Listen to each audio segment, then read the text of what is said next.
ఓం శ్రీమాత్రే నమః. ఓం నమ శివాయ. నమస్కారం అండి.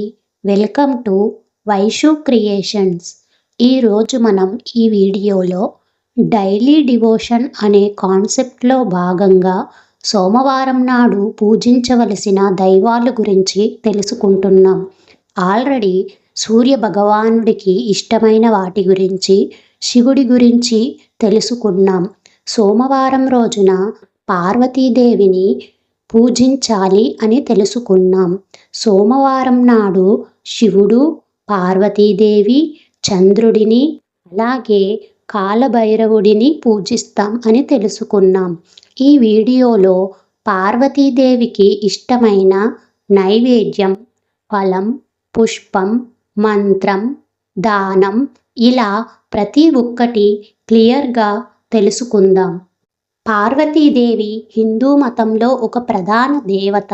ఆమెను శక్తి స్వరూపిణిగా, శివుని భార్యగా, గణేశుడు మరియు కార్తికేయుని తల్లిగా భావిస్తాం. ఆ పార్వతీదేవి పర్వతరాజు హిమవంతుని కుమార్తె. పార్వతీదేవికి ఎన్నో పేర్లు ఉన్నాయి.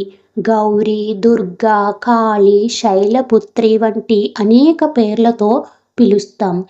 అయితే ఆమె ప్రేమ, శక్తి స్వరూపిణి, ఫలవంతతకు ప్రతీక.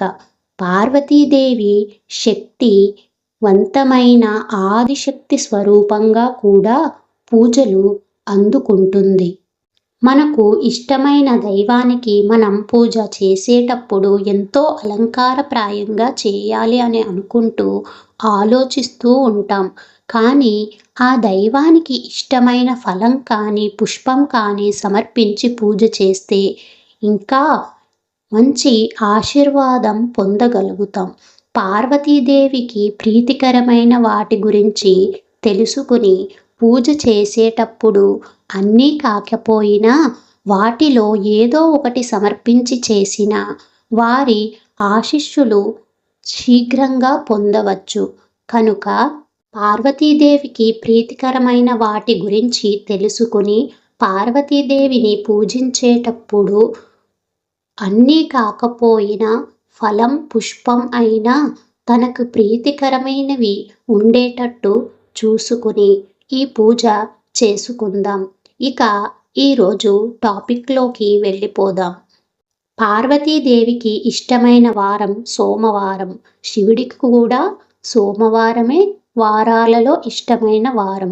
కనుక పార్వతీ పరమేశ్వరుల ఫోటో పెట్టుకుని సోమవారం అర్చనలు చేసుకోవచ్చు.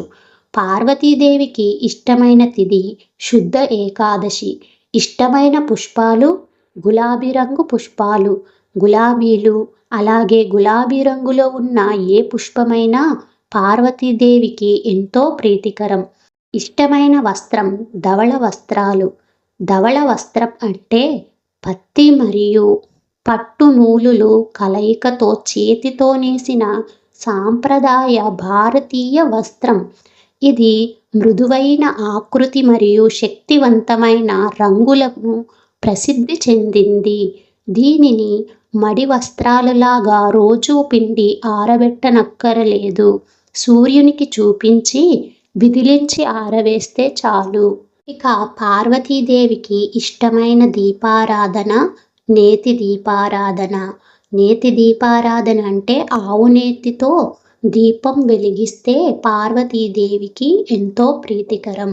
ఇష్టమైన సుగంధం శ్రీగంధం.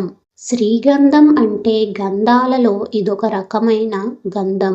ఇష్టమైన అర్చన ద్రవ్యాలు పుష్ప, పత్ర, అక్షతలు.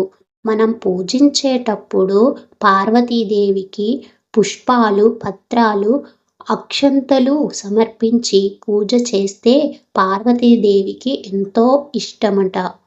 ఇష్టమైన ఫలం అరటి, మారేడు. అలాగే పార్వతీదేవికి ఇష్టమైన నైవేద్యం పంచామృతములు. పంచామృతం అంటే పాలు, పెరుగు, నెయ్యి, తేనె, పంచదార అనే 5 పవిత్రమైన పదార్థాల మిశ్రమాన్ని పంచామృతం అంటారు. దీనినే 5 అమృతాలు అని కూడా అంటారు. పాలు శుద్ధతకు పవిత్రతకు చిహ్నం. పెరుగు బలానికి వృద్ధికి ప్రతీక. నెయ్యి జ్ఞానం విజయానికి సూచన. తేనె సంతోషం ఏకాగ్రతకు చిహ్నం. పంచదార తీపి ఆనందానికి సంకేతం. దేవుడికి పంచామృతాలు నైవేద్యంగా పెట్టడమే కాకుండా మనం కూడా రోజు తీసుకునే ఆహారంలో ఒక పదార్థంగా దీనిని తీసుకోవడం వల్ల ఎన్నో ఆరోగ్య ప్రయోజనాలు ఉన్నాయి. ఇక పార్వతీదేవికి ఇష్టమైన దానం పసుపు కుంకుమ. పార్వతీదేవి వ్రతాలు కానీ అర్చనలు కానీ చేసినప్పుడు పసుపు కుంకుమ దానం ఇస్తే పార్వతీదేవి ఎంతో సంతోషిస్తుంది. ఇష్టమైన మంత్రం. పార్వతీదేవికి ఇష్టమైన మంత్రం ఏమిటో ఇప్పుడు తెలుసుకుందాం. గిరిరాజసుతాం వందే చంద్రమౌళి పతివరాం గజాస్య జననీం దేవీం పార్వతీం జగదంబికాం అనే మంత్రం అంటే పార్వతీదేవికి ఎంతో ప్రీతికరం. పార్వతీదేవి పూజ చేసినప్పుడు ఈ మంత్రాన్ని 11 సార్లు పఠించడం వల్ల అద్భుత ఫలితాలు పొందవచ్చు. ఇష్టమైన ఉపచారం ప్రదక్షిణ. పార్వతీదేవికి ముద్ద కర్పూరంతో హారతి ఇస్తే ఎంతో ప్రీతి చెందుతుంది. కనుక మనము పార్వతీదేవికి పూజ చేసినప్పుడు ముద్ద కర్పూరంతో హారతి ఇవ్వండి. ఇలా ఏ దేవుడికి ప్రీతికరమైన వాటిని ఆ దేవుని పూజలో సమర్పించి అద్భుత ఫలితాలు పొందగలరని ఆశిస్తున్నాను. ఇలాంటి మరిన్ని వీడియోల కోసం మన ఛానల్ని సబ్స్క్రైబ్ చేసుకోండి. Thank you all.